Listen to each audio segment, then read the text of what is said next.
Good morning. Tuesday, May 19th, 8:46 a.m. The reason I wanted to push the red button,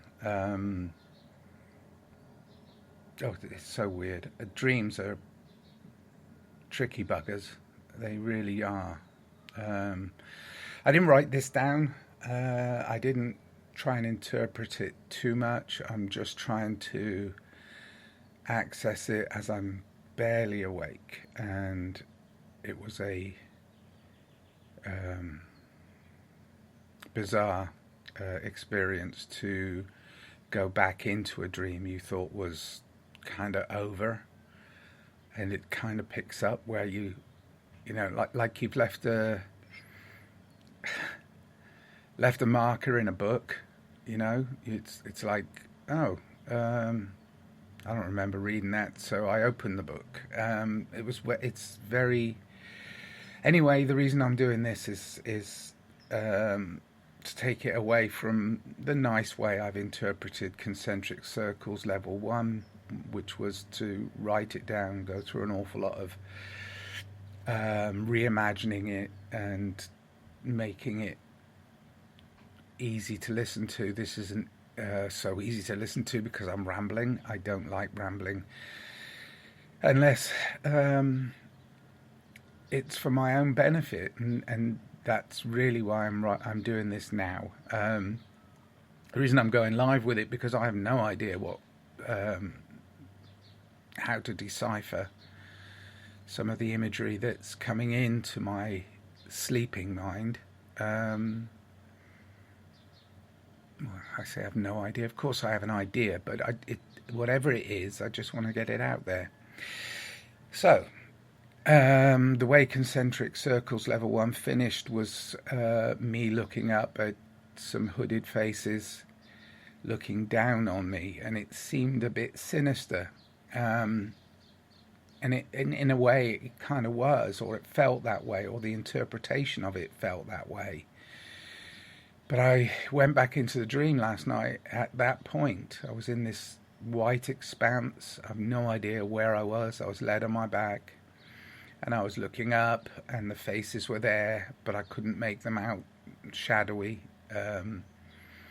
inside hoods, dark hoods, and they were talking, and it was undecipherable. I mean, I don't speak any other language except English, or let's make a joke now. I'm going to insert joke. American, Australian, Canadian. I don't speak any other languages. And this one was something I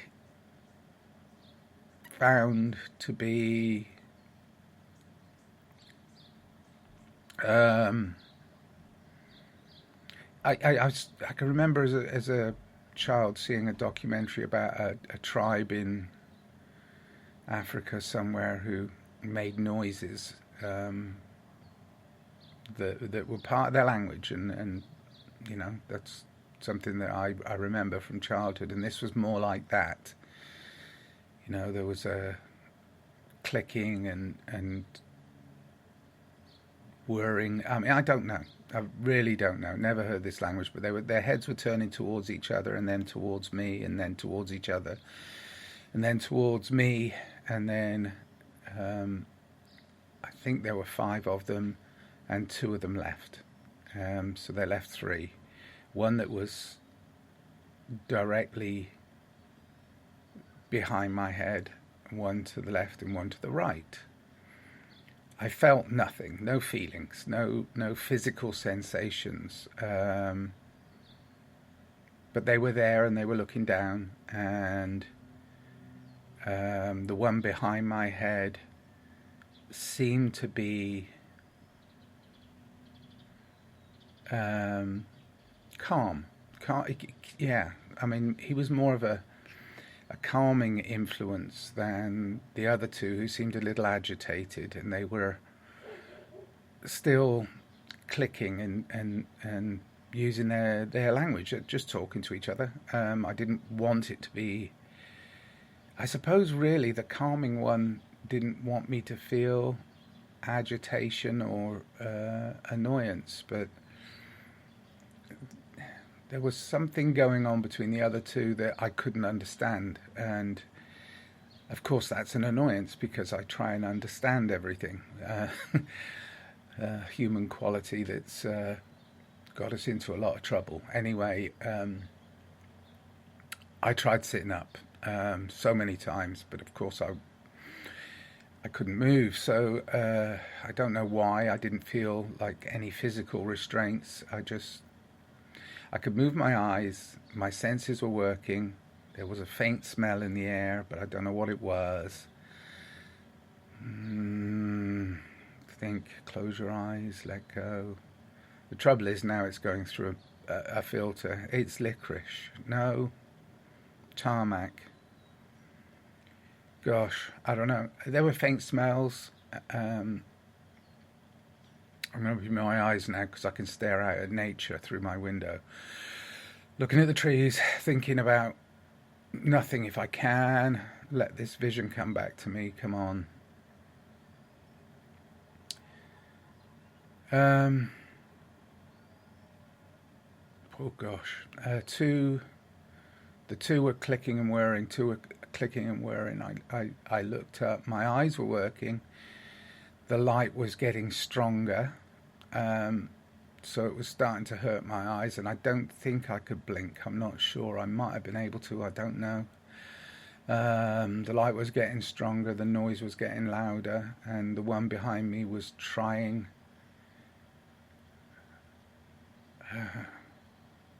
to calm me. I don't know how. It just felt like he wanted to calm me down. Anyway, as this all was happening and the light was getting stronger and stronger, I must have fell asleep. I must have passed out, fell asleep, whatever. But I didn't. The bizarre, really, really bizarre thing is that the agitation from the two didn't stay with me, but the calmness of the one stayed with me. Now, obviously, I'm doing the filter now because I'm alive, awake, and back in my room. Now the mental process. So that was all really I can remember. I came out of it, and I slept 8 hours, which is very, very unusual for me. I'm normally a 5-6 hour man, but 8 hours. And I woke feeling completely okay. I felt okay. And then I was like, oh, wow, got to do this, because it came back in a flash, and I've tried to interpret it. Now, okay, analysis. Gosh, because this is my 63-year-old body and my 63-year-old brain interpreting with all the filters that I've picked up along the way in this human experience. So, don't know. 2 warring factors, 1 trying to stay calm.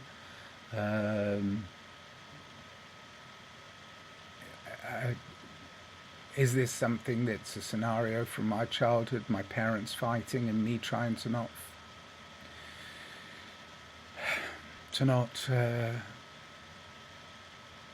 feel anxious? When when a child witnesses its parents fighting, it gets anxious, it becomes filtered. So is that the interpretation of this dream? Is it outside of me, or is it inside of me? Who knows? Am I creating some sort of standoff between rival factions in the real world, and recognizing that I have to go towards a more calm and peaceful place? Maybe it's that, it's the interpretations are very simplistic, because I'm still half awake, and there might be a more complicated message in this. I don't know. Maybe nothing. maybe just a dream. Anyway, concentric circles level 2 involved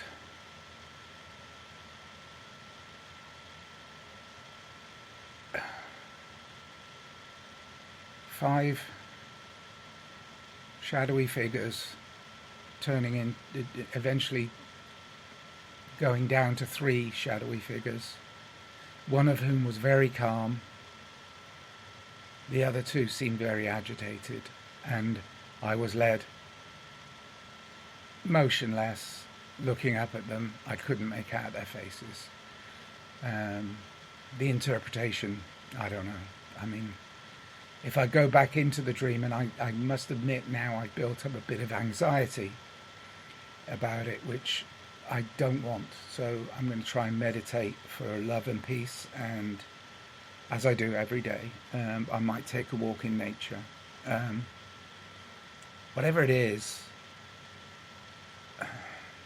in me, I feel I have to do this. So I love everybody.